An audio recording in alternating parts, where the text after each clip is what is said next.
अस्सलामुअलैकुम, आप देख रहे हैं समा। मैं हूं फवाद ज़ैदी और मैं हूं सबा शेख। बुलेटिन में कहेंगे खुशामदीद। सबसे पहले आपको बताएंगे कि कराची में कल से 8 अगस्त तक मुकम्मल लॉकडाउन का फैसला कर लिया गया। बाजार, शॉपिंग मॉल्स और इंटरसिटी ट्रांसपोर्ट सब बंद होगा। यह अहम फैसला है जो कि किया गया है। सिंध कोरोना टास्क फोर्स के इजलास में फैसला हो गया। ग़िज़ा और बुनियादी ज़रूरत की अशिया की दुकानें, मेडिकल स्टोर्स, बेकरीज और दूध और करियाने की दुकानें खुली रहेंगी। कराची में सरकारी दफातर भी कल से बंद रहेंगे। इस दौरान वैक्सीनेशन मुहिम तेज होगी। सड़कों पर शहरियों के वैक्सीनेशन कार्ड चेक किए जाएंगे। वैक्सीनेशन ना करवाने वाले पर जुर्माने आयद किए जाएंगे। 31 अगस्त के बाद वैक्सीन ना लगवाने वालों को तनख्वाह भी नहीं मिलेगी। फार्मेसीज खुली रहेंगी। एक्सपोर्ट इंडस्ट्री खुली रहेगी। वज़ीर आला सिंध 4 बजे इस हवाले से अहम प्रेस कॉन्फ्रेंस भी करेंगे। यह अहम फैसला है जो कि आज कराची में बढ़ते हुए कोरोना वायरस के केसेस के हवाले से किया गया है। बिल्कुल, कराची में कल से 8 अगस्त तक मुकम्मल लॉकडाउन का फैसला कर लिया गया है। बाजार, शॉपिंग मॉल्स और इंटरसिटी ट्रांसपोर्ट सब कुछ बंद होगा। सिंध कोरोना टास्क फोर्स के इजलास में फैसला हो गया है। ग़िज़ा और बुनियादी ज़रूरत की अशिया की दुकानें, मेडिकल स्टोर्स, बेकरीज और दूध और किराने की दुकानें खुली रहेंगी। कराची में सरकारी दफातर भी कल से बंद हो जाएंगे। इस दौरान वैक्सीनेशन मुहिम भी तेज़ होगी। सड़कों पर शहरियों के वैक्सीनेशन कार्ड्स भी चेक किए जाएंगे। वैक्सीनेशन ना कराने वाले पर जुर्माने आयद किए जाएंगे। 31 अगस्त के बाद वैक्सीन ना लगवाने वालों को तनख्वाह भी नहीं मिलेगी। अलबत्ता फार्मेसीज खुली रहेंगी। एक्सपोर्ट इंडस्ट्री भी खुली रहेगी। और इस सिलसिले में इंतहाई अहम प्रेस कॉन्फ्रेंस वज़ीर आला सिंध 4 बजे करेंगे। ये ठीक नहीं है, छोटे दुकानदार, दिहाड़ीदार भूखे मर जाएंगे। स्मार्ट लॉकडाउन लगना चाहिए था। ताजिर रहनुमा सिंध हुकूमत के फैसले पर फट पड़े। कहा सरकार नुकसान की कोई तलाफी नहीं करती। पिछले साल भी इतना नुकसान हुआ मगर सिंध हुकूमत ने किसी का नुकसान का कोई इजाला नहीं किया। सूबाई हुकूमत एतमाद में लिए बगैर फैसले कर रही है। वजीर आला साहब ने कब हमें एतमाद में लिया है? मुलाकात ही नहीं हुई है। और वजीर आला साहब के कल जो 2 मिनिस्टर हमारे साथ बैठे थे, उन दोनों ने, हमने तो उनसे कहा था कि 6 बजे की टाइमिंग भी 8 बजे तक कर दी जाए, सुबह 10 बजे से रात 8 बजे तक। आज ये नया फैसला आ गया कि मुकम्मल तौर पे 1 हफ्ते के लिए बंद कर दिया। हम इसे मुकम्मल तौर पे मुस्तरद करते हैं। हम अपना इमरजेंसी इजलास बुलवा के इसका लाएमल तय करेंगे। लोग फाकों से मर जाएंगे। ये वजीर आला साहब क्यों नहीं सोच रहे? देखिए, हमारा कल एक मीटिंग हुई कमिश्नर ऑफिस में, दोनों मिनिस्टर साहिबान वहाँ मौजूद थे जो टास्क फोर्स के मेंबर हैं। हमने तो वहाँ मार्केटें खुलाने की टाइमिंग बढ़ाने की बात की, दूसरे कारोबार जो है वो खोलने की बात की। उन्होंने कहा कि हम इसको रखेंगे और इंशाल्लाह अच्छा फैसला करेंगे। ये फैसला हुआ कि जो है तमाम जो है कारोबार बंद करने की बात हो गई। कौन से स्टेक होल्डर से आपने मुलाकात की? आपको 10 मरतबा हम लोगों ने बताया हमेशा कि हम इससे इफेक्ट होंगे, हम छोटे ताजे दुकानदार इफेक्ट होंगे। आप उनको बुला ही नहीं रहे, ना उनसे बात कर रहे हैं। क्या फैसले कर रहे हैं आप? हमेशा आप गलत फैसले कर रहे हैं। इससे बेरोजगारी हो रही है, गुर्बत आ रही है, लोग तकलीफ में आ रहे हैं, लोगों को कारोबार खत्म हो गया, नौकरी खत्म हो गई, लेकिन सरकार को जो है कोई फिक्र नहीं है। तहरीक इंसाफ के रहनुमा हलीम आदिल शेख कहते हैं कि बेहतर होता कि सिंध हुकूमत मुकम्मल लॉकडाउन के बजाय स्मार्ट लॉकडाउन की तरफ जाती। मैं समझता हूं कि लॉकडाउन होना चाहिए था, स्मार्ट लॉकडाउन होना चाहिए था। NCOC के फैसलों की वजह से पाकिस्तान अल्हम्दुलिल्लाह बहुत बड़ी बड़ी मुसीबतों से बचा है। NCOC के सही फैसलों की वजह से, चूँकि वहाँ तमाम स्टेक होल्डर्स ऑन बोर्ड हैं, तमाम प्रोविंशियल गवर्नमेंट्स, हमारे इदारे, हमारे दिफाई इदारे सब ऑन बोर्ड हैं। NCOC जो गाइडलाइन देती है अगर उसको फॉलो किया जाए तो बेहतर होता है। तर्जुमान हुकूमत सिंध मुर्तज़ा वहाब ताजरों के नुक्ते नज़र तो दुरुस्त करार देते हैं, ताहम साथ ये भी वाज़ेह किया कि कारोबार से ज़्यादा अहम लोगों की जिंदगियां हैं। इस इशू पर पॉइंट स्कोरिंग ना की जाए। कौम को ये समझने की ज़रूरत है, हमारे लिए ज़रूरी क्या आपस में लड़ना है या हमें इस कोरोना वायरस की वबा से लड़ना है। अब अगर ताजिर हजरात ये समझते हैं कि इस तरह की वो बातें करना इस खतरनाक मोड़ पे ज़रूरी है, तो बदकिस्मती है। थोड़ा सी सिचुएशन को देखने की ज़रूरत है। बड़ा सोच समझ के बाद जो एक्सपर्ट्स हैं, मेडिकल डॉक्टर्स हैं, उनसे बात करने के बाद ये फैसला किया गया। जो उनके पॉइंट ऑफ व्यू है ताजरों के, दुकानदारों के, हमारे बिजनेसमैन के, वो बिल्कुल बजाय हैं। लेकिन इस वक्त मैं समझता हूँ बहैसियत रियासत हमें ये बैलेंस क्रिएट करने की ज़रूरत है कि एक तरफ बिजनेस है और एक तरफ लोगों की जानें हैं। खुदारा इस इशू के ऊपर लोग पॉइंट स्कोरिंग ना करें, अपना साथ दें, हुकूमत का साथ दें, बजाय इसके हम एक दूसरे से लड़ाई करें। बेहतर ये होगा कि मिलकर घर पे बैठ के हम इस वायरस की वबा से लड़ाई करें। कराची ट्रांसपोर्ट इत्तेहाद के सदर इरशाद बुखारी कहते हैं कि बेबस हैं, कुछ नहीं कर सकते, ट्रांसपोर्टर्स भूखे मर रहे हैं, मगर कोरोना वबा ख़तरा भी हकीकी है, लोग एहतियात नहीं कर रहे, ये भी एक हकीकत है। कहना करता हुकूमत के खिलाफ बगावत तो नहीं कर सकते हम। सूरत हाल ऐसी है कि हुकूमत भी मजबूर हो जाती है, अवाम हम लोग पाबंदी नहीं करते। पूरा कोई अवाम में मैंने खुद भी देखा है, सड़कों पे पैदल चल रहे होते हैं लोग, मोटरसाइकिलों में, गाड़ियों में। हमारे ड्राइवर करते भी या आवाम सफर करने वाले पाबंदी नहीं करते। वबा तो फैल गई है, अब इससे पहलू तय करना कि जी नहीं ये गलत है, झूठ है, झूठ तो नहीं है। इस वक्त मुकम्मल लॉकडाउन बहुत ज़रूरी था। डेल्टा वेरिएंट बहुत खतरनाक है, चिकन पॉक्स की तरह फैलता है। डॉक्टर्स ने सिंध हुकूमत के फैसले की तायद कर दी। तिब्बी माहिरीन का कहना है कि कराची के अस्पताल भर चुके हैं, अगर केसेस और अमवात का ग्राफ ना गिराया गया तो बड़ा मसला हो सकता है। हूँ कि ये एक अच्छा फैसला हुआ है आज अगर इन्होंने किया है। जो सूरत हाल है, शायद बहुत से लोगों को सूरत हाल का पता नहीं है, इल्म नहीं है, और जो कराची के इस वक्त हालात हैं, अगर इस वक्त अगर फैसले नहीं किए गए तो आगे चल के आपके हाथ से ये चीज़ निकल जाएगी। आपके हॉस्पिटल्स के अंदर इतनी कैपेसिटी नहीं है इस वक्त कराची में कि मरीज़ को एडमिट करें और उसका इलाज करें। तो मैं समझता हूँ कि ये एक अच्छा फैसला है और एक 9 दिन की बात है, और उसके बाद ये ग्राफ अगर नीचे आए, क्योंकि ये ग्राफ इंतकाल होने वालों का और मरीजों का ऊपर तक चलता चला जा रहा है, इसको नीचे लाने की ज़रूरत है, अदरवाइज जो है ये हमारे लिए प्रॉब्लम होगा। देखें जी, गवर्नमेंट ने कुछ ना कुछ तो करना था, क्योंकि अब वो वक्त आ गया था कि अब बहुत एक बड़ा सर्च था इन केसेस में। इस वक्त जो वेरिएंट बहुत कॉमन है वो डेल्टा वेरिएंट है, और ज़्यादातर पेशेंट्स को वही डेल्टा वेरिएंट के पॉजिटिव पेशेंट्स आ रहे हैं। तो ये बिल्कुल उस तरह होता है कि एक से दूसरे को लगता है और फिर पूरे घर में फैल जाता है। आज अमेरिका वालों की एक रिसर्च आई है जिसमें उन्होंने डेल्टा वेरिएंट को कहा है कि बिल्कुल चिकन पॉक्स की तरह ये फैलेगा। तो इसलिए इससे बचने के लिए जो चीज़ हमें करने की ज़रूरत है वो यही है कि आप SOPs को पर अमल दरामद करें और अपने आप को वैक्सीनेट कराएं। जब तक हर्ड इम्यूनिटी नहीं पैदा होगी हमारे मुल्क में, हम कुछ भी नहीं कर सकेंगे। पार्लिमानी सेक्रेटरी बराए सेहत नौशीन हामिद ने कहा है कि सिंध हुकूमत को पूरा इख्तियार है कि मुकम्मल लॉकडाउन लगाए, मगर NCOC की तरजीह यही है कि स्मार्ट लॉकडाउन लगाया जाए। NCOC की तरफ से तो तजवीज़ यही दी गई थी कि टोटल लॉकडाउन ना लगाया जाए और स्मार्ट लॉकडाउन की तरफ फोकस किया जाए और वैक्सीनेशन ड्राइव को फास्ट किया जाए। पर बहरहाल ये सिंध हुकूमत का चूँकि उनका अपना ये एक फैसला है और आइन उनको इजाज़त देता है कि वो अपना खुद मुख्तारी उनके पास है कि वो अपने हालात को देखते हुए अपने इंडिविजुअल फैसले भी कर सकते हैं। मगर इस वक्त सिचुएशन वाकई ही कराची की बहुत ज़्यादा ख़राब है और पाकिस्तान में इस वक्त जितने केसेस हैं उसमें से 51% केसेस जो हैं वो कराची में मौजूद हैं और वहाँ के हॉस्पिटल्स जो हैं वो बिल्कुल चोक हो चुके हुए हैं। वहाँ का हेल्थ सिस्टम जो है वो बिल्कुल इस वक्त सैचुरेशन के लेवल पे पहुँचा हुआ है। कराची में आज बरोज जुमा कारोबारी मराकज़ बंद रहे, लोग कोरोना पाबंदियों से परेशान हैं। सवाल से रिपोर्ट कर रहे हैं खुर्शीद आलम। कोरोना डेल्टा का खतरा, कराची में सेफ डे शुरू। जुमे को कराची के तमाम कारोबारी मराकज़ और बाजार बंद रहे।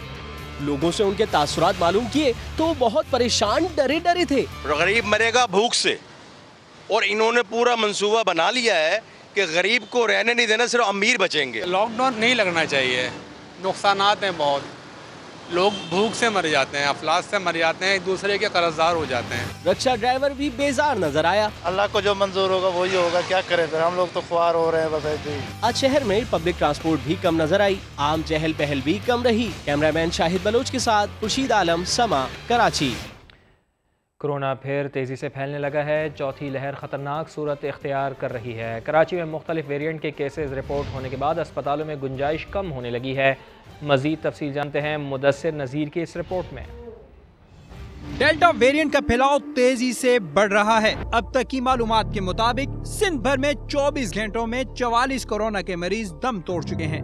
एहतियाती तदाबीर से दूर शहरी इस बात से लाइल्म है कि कोरोना की शक्ल बिगड़ चुकी है। डेल्टा वेरिएंट का खतरा मंडला रहा है। एक हफ्ते के दौरान कराची में कोरोना केसेस मुस्बत आने की औसत शरह 25% से बढ़ चुकी है, जिनमें से बेशतर केसेस डेल्टा वेरिएंट के हैं। अक्सर लोग ये सोच रहे हैं कि कोरोना तो वैक्सीनेशन के बाद भी हो रहा है। इस उलझे सवाल को सुलझाने के लिए आइए माहिरीन से राब्ता करते हैं। अब तक हॉस्पिटल में जितने लोग हॉस्पिटलाइज हुए उसमें अक्सरियत उन लोगों की है जो वैक्सीनेटेड नहीं है। तकरीबन 85% लोग वो हैं जिन्होंने वैक्सीन नहीं लगाई। तो वैक्सीन लगाने के बावजूद भी कुछ लोगों में इन्फेक्शन हो सकता है, लेकिन उनमें बीमारी की शिद्दत इतनी ज़्यादा नहीं होती। जो कोरोना केसेस बढ़ रहे हैं, अस्पतालों में भी गुंजाइश कम होती जा रही है। सरकारी अस्पतालों में ICU बेड्स की किल्लत महकमा सेहत के लिए बड़ा इम्तिहान बन सकती है। इन्फेक्शन डिजीजेज अस्पताल, expo field isolation centre, Lyari general और इंडस अस्पताल में कोरोना के मरीजों के लिए कोई जगह नहीं। SIUT में भी ICU बेड्स भर चुके हैं। सिविल अस्पताल ट्रॉमा सेंटर में सिर्फ 10 ICU बेड्स खाली हैं। लियाकताबाद जनरल अस्पताल में 16, न्यू कराची में 10 और कोरंगी 5 में 16 ICU बेड्स खाली हैं, जबकि डाउ में कोरोना के मरीज रखने के लिए जगह दस्तयाब नहीं। जना अस्पताल में कोरोना मरीजों के लिए 6 बेड्स दस्तयाब हैं। कराची के 36 निजी सरकारी कोरोना सेंटर्स के वार्ड्स में 530 ICU वेंटिलेटर्स हैं, जिनमें से 347 पर मरीज जेर इलाज हैं। माहिरीन के मुताबिक डेल्टा वेरिएंट ने जो हमसाया मुल्क भारत में तबाही मचाई है, वही खतरा अब शहर कराची पर मंडला रहा है। कैमरामैन मरगूब हुसैन के साथ मुदस्सिर नजीर, समा, कराची। मुल्क के सबसे बड़े वैक्सीनेशन सेंटर पर हजारों की तादाद में लोग वैक्सीन लगवाने पहुंच गए हैं। एक्सपो सेंटर इंतजामिया का कहना है कि वैक्सीन की कमी थी, लेकिन अब वैक्सीन आ गई है। मजीद जानते हैं समा के नुमाइंदे साथ साबरी से। जी साथ अपडेट कीजिए।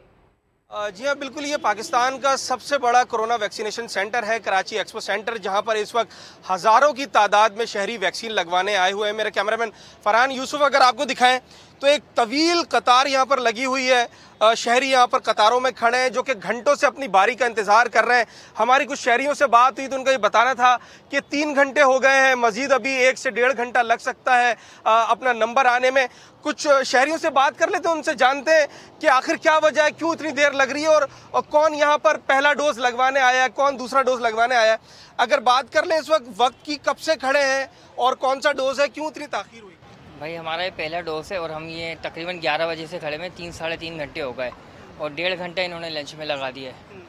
ये मेरी पहली डोज है। क्या समझते हैं, ये यहाँ पर सिस्टम स्लो है या फिर लोग ज़्यादा है? नहीं, सिस्टम स्लो है, लोग ज़्यादा नहीं है, सिस्टम स्लो है। ये 10-10 करके भी अंदर लें तो आराम से हो जाएगा। तमाम किस्म की वैक्सीन यहाँ पर मौजूद है। साइनोफार्म की 30,000 डोजेज आज यहाँ पर जो है वो लाई गई हैं, जो शहरियों को लगाई जाएंगी। और इस वक्त भी यहाँ पर शहरियों की एक बहुत बड़ी तादाद अपनी बारी का इंतजार कर रही है, जो कि एक खुशाइन बात है। जी बहुत शुक्रिया आपका, आप हमें आगाह कर रहे थे। पंजाब में कोरोना के नए वेरिएंट का खदशा जाहिर किया जा रहा है। वज़ीर सेहत पंजाब डॉक्टर यास्मीन राशिद कहती हैं कि एप्सिलॉन वेरिएंट की आमद शुरू हो गई है।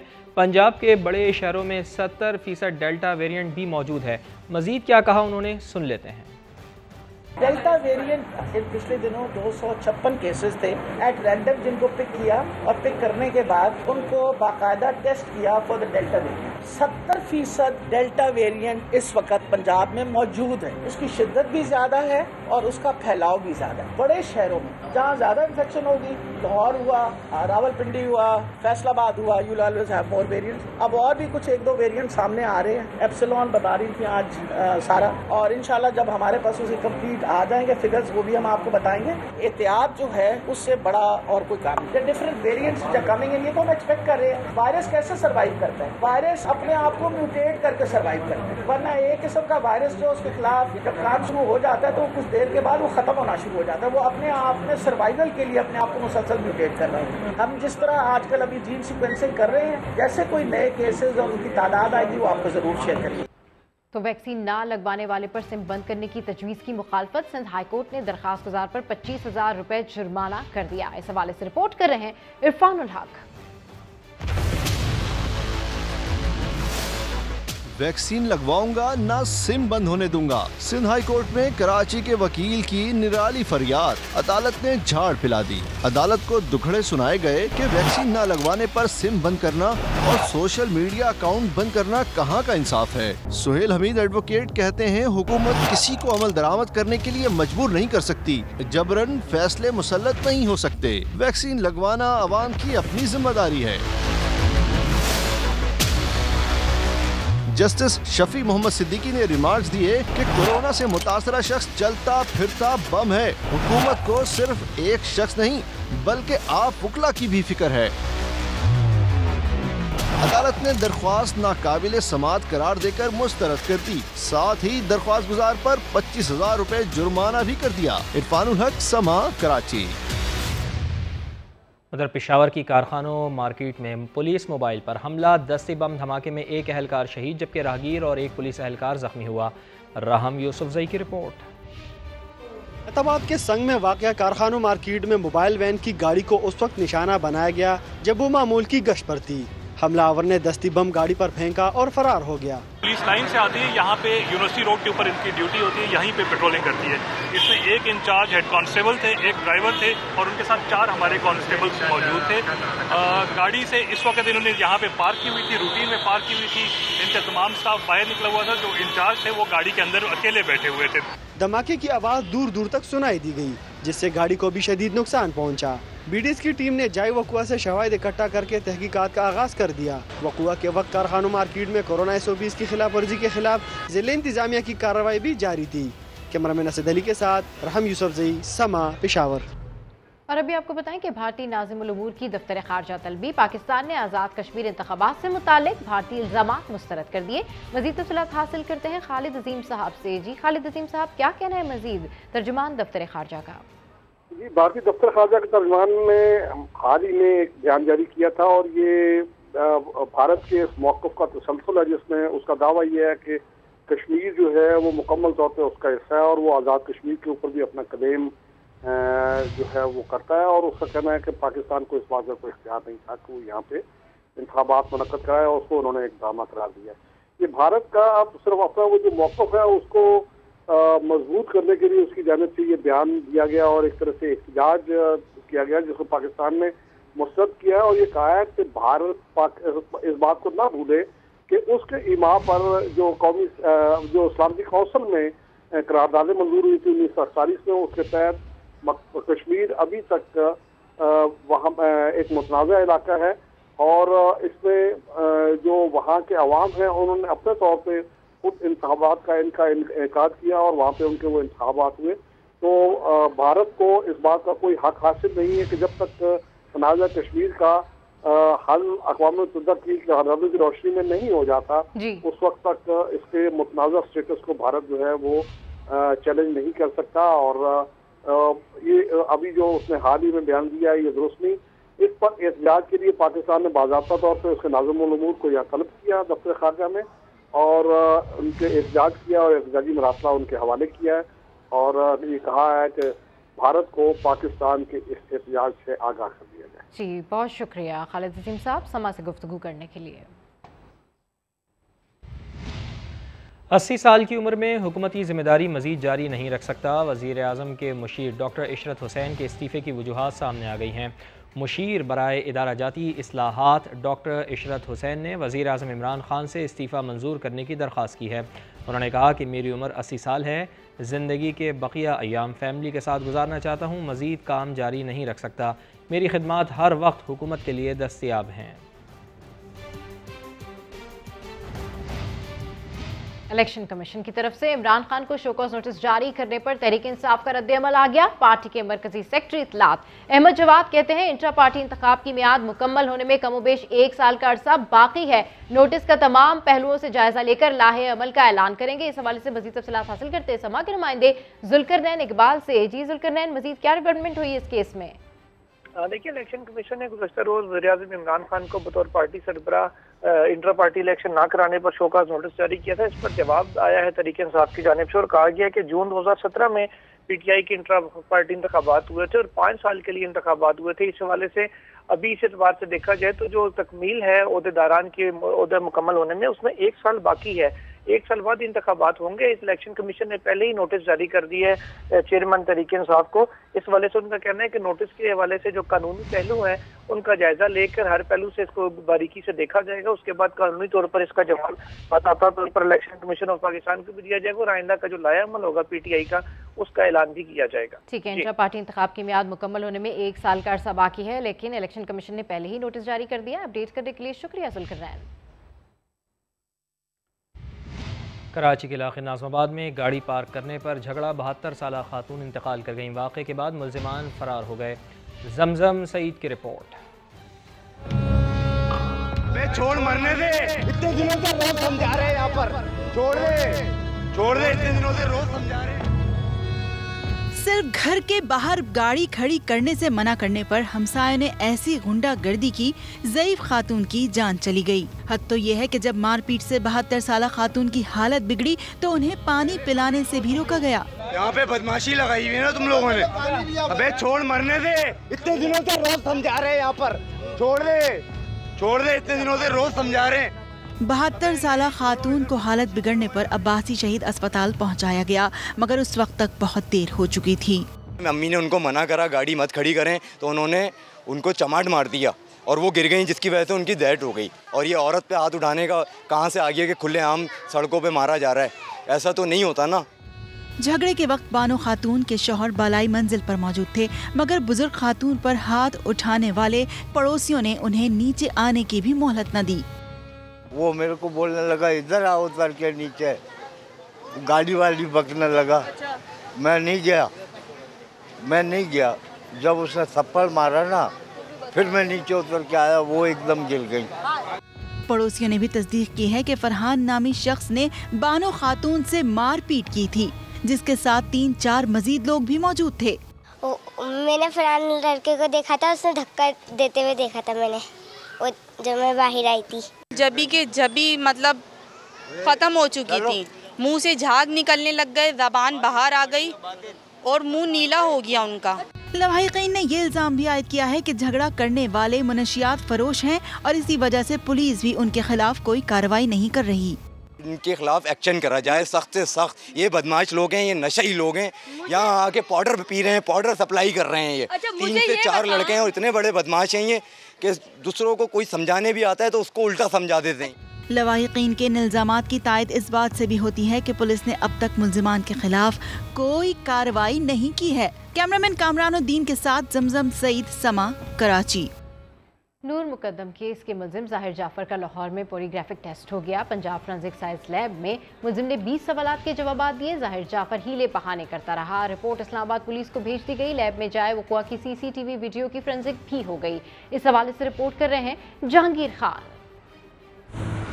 नूर मुकद्दम कत्ल केस, मुलजिम का बयान सच है या झूठ, पॉलीग्राफ टेस्ट में तायुन होगा। इस्लामाबाद पुलिस की तफ्तीशी टीम मुलजिम जाहिर जाफर को लेकर लाहौर आई। फोरेंसिक साइंस एजेंसी में माहिरीन ने टेस्ट के दौरान मुलजिम से मकतूला के साथ ताल्लुकात और इख्तलाफात के बारे में पूछा। वक़ुआ के रोज होने वाली बातचीत और वारदात से पहले की सरगर्मियों पर सवाल किए गए। नूर को कत्ल करने के बाद मुलजिम ने क्या किया और जाए वक़ुआ पर मौजूद अफराद का क्या किरदार रहा, इन तमाम मामलात समेत मुलजिम जाहिर जाफर से 20 के करीब सवालात किए गए। पॉलीग्राफ टेस्ट के दौरान मुलजिम हीले बहाने बनाता रहा। वारदात के वक्त की फुटेजेस का फोरेंसिक तज्जिया भी किया गया। टेस्ट के बाद इस्लामाबाद पुलिस मुलजिम को लेकर वापस रवाना हो गई। फोरेंसिक साइंस एजेंसी हुक्काम के मुताबिक टेस्ट की रिपोर्ट्स तफ्तीशी टीम को जल्द पहुंचा दी जाएंगी। जहांगीर खान, समा, लाहौर। कराची में इंटर के इम्तहानात जारी हैं। दफा 144 के निफास के बावजूद इम्तहानी मरकज पर मोबाइल का आज़ादाना इस्तेमाल देखने में आ रहा है। 12वीं जमात के रियाजी के पर्चे के दौरान तलबा ने नकल का नया तरीका ढूंढ निकाला। ये तरीका आखिर है क्या, जान लेते हैं इस रिपोर्ट में। पेपर तो था हिसाब का, मगर सारा हिसाब उल्टा हो गया। 9:40 पर पर्चा व्हाट्सएप पर बाहर पहुंच गया। पेपर शुरू हुआ मगर तलबा को होश ही न था। वो तो हथेलियों पर जवाब लिख रहे थे। कमरा इम्तिहान से बाहर और अंदर जदीद टेक्नोलॉजी से बहुत काम लिया। दफा 144 के बावजूद मोबाइल फोन पर सवाल हल हो कर व्हाट्सएप के जरिए अंदर पहुंचते रहे। बाहर खड़े दोस्त खूब दुश्मनी निभा रहे थे। एक बार फिर चेयरमैन इंटरमीडिएट बोर्ड की कारकर्दगी पर सवाल उठ गए। आज 12वीं जमात के कॉमर्स ग्रुप का शुमारियात, होम इकोनॉमिक ग्रुप्स और फिजिकल एजुकेशन ग्रुप के इम्तिहानात भी शेड्यूल थे। कैमरामैन कामरान उद्दीन के साथ जमजम सईद, समा, कराची। मर्दान में तालीमी बोर्ड की गफलत से 11वीं जमात के तलबा को 9वीं जमात का पर्चा थमा दिया गया। इम्तिहानी हॉल्स में तलबा को 11वीं जमात के बजाय 9वीं जमात का रियाजी का पर्चा तकसीम किया गया। तलबा की निशानदेही पर पर्चा मंसूख कर दिया गया और तलबा को पर्चा देने के लिए दोपहर 2 बजे ही बुलवा लिया गया। मर्दान तालीमी बोर्ड के हुक्काम का कहना है कि पर्चे पर जमात का नंबर रोमन में लिखने के सबब गलती हुई, वक्त ज़ाया होने पर माजरत खां हैं।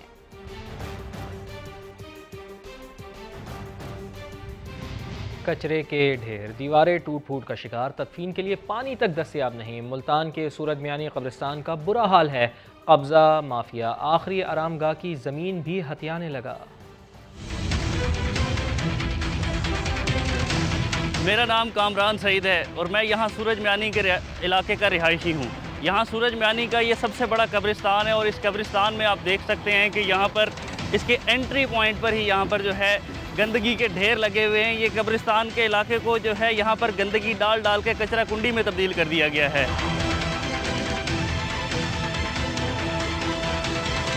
पूरी 4 दीवारी जो है वो टूट फूट का शिकार हो चुकी है, जिसकी वजह से यहाँ पर जो है कब्रिस्तान नशे के आदी अफराद की अमाजगाह बन चुका है और कब्रिस्तान में हमें जो है मुख्तलिफ किस्म के जानवर भी जो है नज़र आते हैं। कोई पानी का नल नहीं है। यहाँ पर एक एक कतरे के लिए तरस जाते हैं जो लोग यहाँ पर आते हैं। यहाँ तदफीन के लिए जब हम अपने प्यारों को लेकर आते हैं तो इस कब्रिस्तान में पानी साथ लेकर आना पड़ता है। साथ ही यहाँ ये बताना भी ज़रूरी है कि कब्रों की जो है जगह यहाँ पर ख़त्म हो चुकी है, जबकि ये कब्ज़ा माफिया यहाँ पर काबिज़ है और जो है तदफीन के लिए हमें और शहरियों को यहाँ तमाम इलाका मकीनों को जो है मुश्किलात का सामना है। मेरी हाथ जोड़ के इंतज़ामिया से दरख्वास्त है कि अपनी, हमारी और सबकी आखिरी आरामगाह के हवाले से भी तो सोच लें। तो कराची में सफाई सुथराई के सरकारी दावे कितने दुरुस्त हैं, इसका अंदाज़ा गुलजार हिजरी के बॉयज़ कॉलेज से लगाया जा सकता है। समा के नुमाइंदे खुर्शीद आलम वही मौजूद हैं, उनसे जानते हैं। जी खुर्शीद आलम, अपडेट कीजिए, क्या कहना है इलाका मकीनों का? बिल्कुल, गुलजार हिजरी स्कीम में मैं इस वक्त मौजूद हूँ और गवर्नमेंट डिग्री कॉलेज जो है वो मेरे पस मंज़र में नज़र आ रहा होगा। और यहाँ पे सबसे बुरी सूरत हाल ये है कि कॉलेज के दरवाजे से सिर्फ चंद मीटर के फासले पर कचरे का ये पहाड़ मौजूद है जो इस सुंगल नाले से निकाला गया है, लेकिन यहाँ से अब तक हटाने की किसी भी इदारे को तौफीक नहीं हो सकी।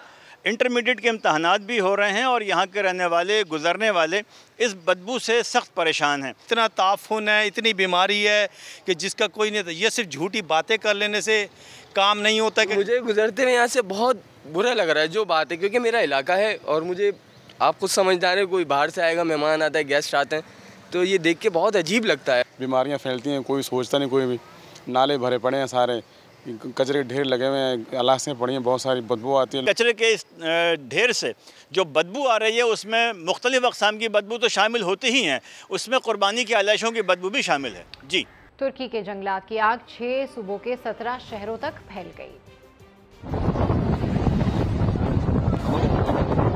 तुर्की के 58 मकामात पर लगने वाली आग ने तबाही फैला दी। हजारों एकड़ जंगलात और वहां मौजूद जानवर जल गए।